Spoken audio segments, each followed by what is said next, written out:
Liberty is the most expensive commodity in the world today. We have it only because we are willing and able to pay the price for preserving it against communist aggression.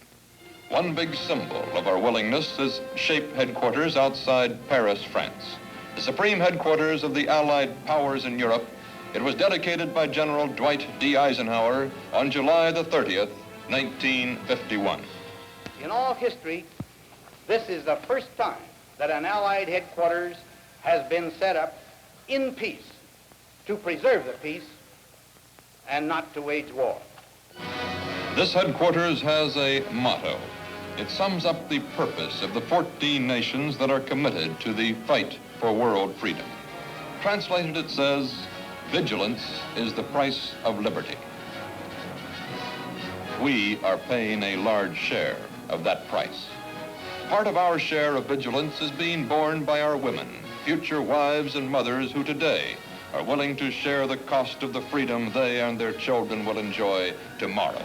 In every branch of the service, they are carrying on some of our highest traditions. Those traditions started when liberty was a brand new idea. In 1777, Molly Pitcher fought for freedom at the Battle of Monmouth. Her name appears in the records of the Continental Army. In the war between the states, errands of mercy brought other American women to the sides of other American fighting men. They were there because they were needed for the jobs that women could do best. It was almost 40 years later, in 1901, that the first regular women's service was organized. America's women were part of her strength. They had the right to a place in service beside our fighting men. They took that place in World War I. In step with tradition, they were very much in style with the spirited thinking of the times. The tall young man is Franklin Roosevelt, Assistant Secretary of the Navy. War was primarily a man's business, but liberty was everybody's business. If it was a woman's world too, it was also their world war. In those days, there were enough men to meet our military needs, but there were jobs in service for women who wanted them.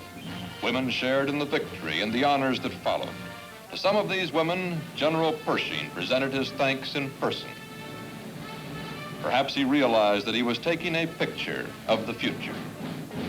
It was a different kind of a world in 1940 when Secretary Stimson drew the first draft number, and we faced a different kind of war. This was a national emergency. No nation on earth could draft enough men to win a total war. American women were ready with the answer.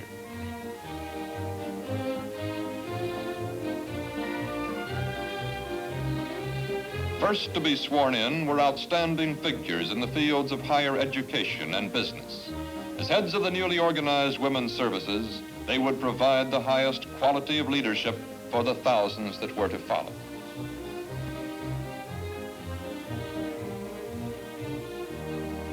And they did follow.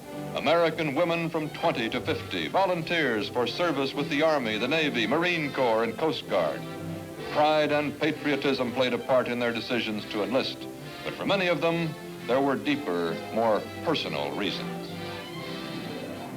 This mother enlisted with the Coast Guard to replace her son who died winning the Congressional Medal of Honor. Another mother enlisted at the same time and in the same service as her 19-year-old son. For other women, there were other reasons. Whatever they may have been, the women were there. It was a woman's world too, in peace or war. Behind these women were heroic traditions. In front of them was a tremendous task. Wax, waves, spars, women Marines, nurses, dietitians, therapists. This was an all-out war that knew no boundaries. Every one of them was needed for a job that would help to win the war. No overnight miracle produced the women's services. It took more than a well-tailored uniform to change an American girl into an American servicewoman. It took study, perseverance, courage, and hard work. It took a willingness to learn new discipline and new skills. Whatever it took, these women had it. World War II was a mechanized war, but winning it still depended on spirited human endeavor. pride and the courage of conviction were to characterize the activities of 300,000 American servicewomen during World War II.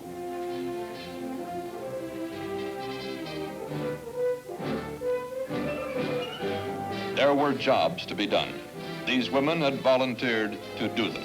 At home or on duty assignments that carried them around the world, they proved themselves worthy of the traditions behind them and equal to whatever tasks were ahead of them.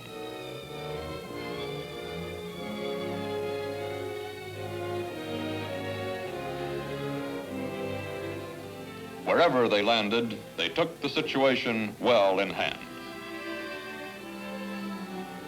Many of them, like these nurses at Anzio, came in while the guns were still hot.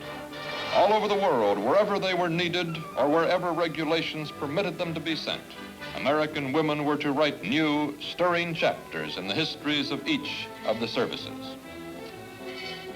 We were short of fighting men in World War II. We needed those men at the front for the jobs that only men could do. For the first time in history, we were running short of manpower until our women, by the thousands, began to come into the picture. It was a women's war, too, and as the need became acute, more and more of them came in to learn the skills which enabled them to take over more and more jobs.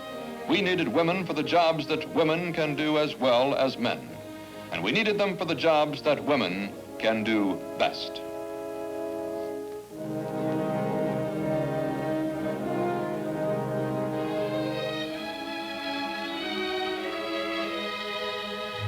As we watched them at work, sharing the cost of victory, one important idea became clear. Women in service were part of our military picture, an essential part of our strength to fight for what we believe in.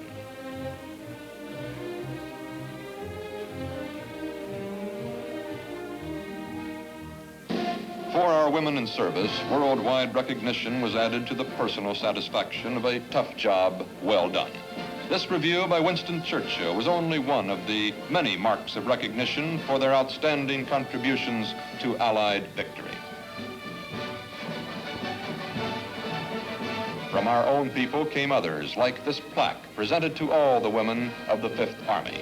For other individuals, there were medals and citations for meritorious service above and beyond the call of duty. At home and abroad, the conduct of our service women was in keeping with our finest military traditions. One of the lessons of World War II was that women were indispensable to our military establishment in war or peace. After World War II, the Department of Defense under Secretary Forrestal brought all the services under unified command. When the Air Force was created, women in the Air Force took their places alongside the women of the Army, Navy, and Marines. Many of them were veterans whose wartime service was commemorated in the special postage stamp that President Truman first presented. American women had fought for freedom. They would fight to retain it. The women's services were up to date and here to stay. Today, in 14 countries and territories, American service women are on guard at the sides of our fighting men. Carefully selected for character and intelligence, they are there because we need them to fulfill our commitments to the cause of world peace. At home or overseas, we cannot pay our share of the cost of liberty with our manpower alone. Today, armed vigilance must back every truce in the war between freedom and slavery. When one of those truces was signed at Panmunjom, Korea, the promise of lasting peace was still a promise for the future. Military strength is still the only practical answer to the menace of communism. Our service women are part of our military strength. Volunteers with pride in their own traditions, they are sharing in the vigilance of the free world. That vigilance is the price of liberty.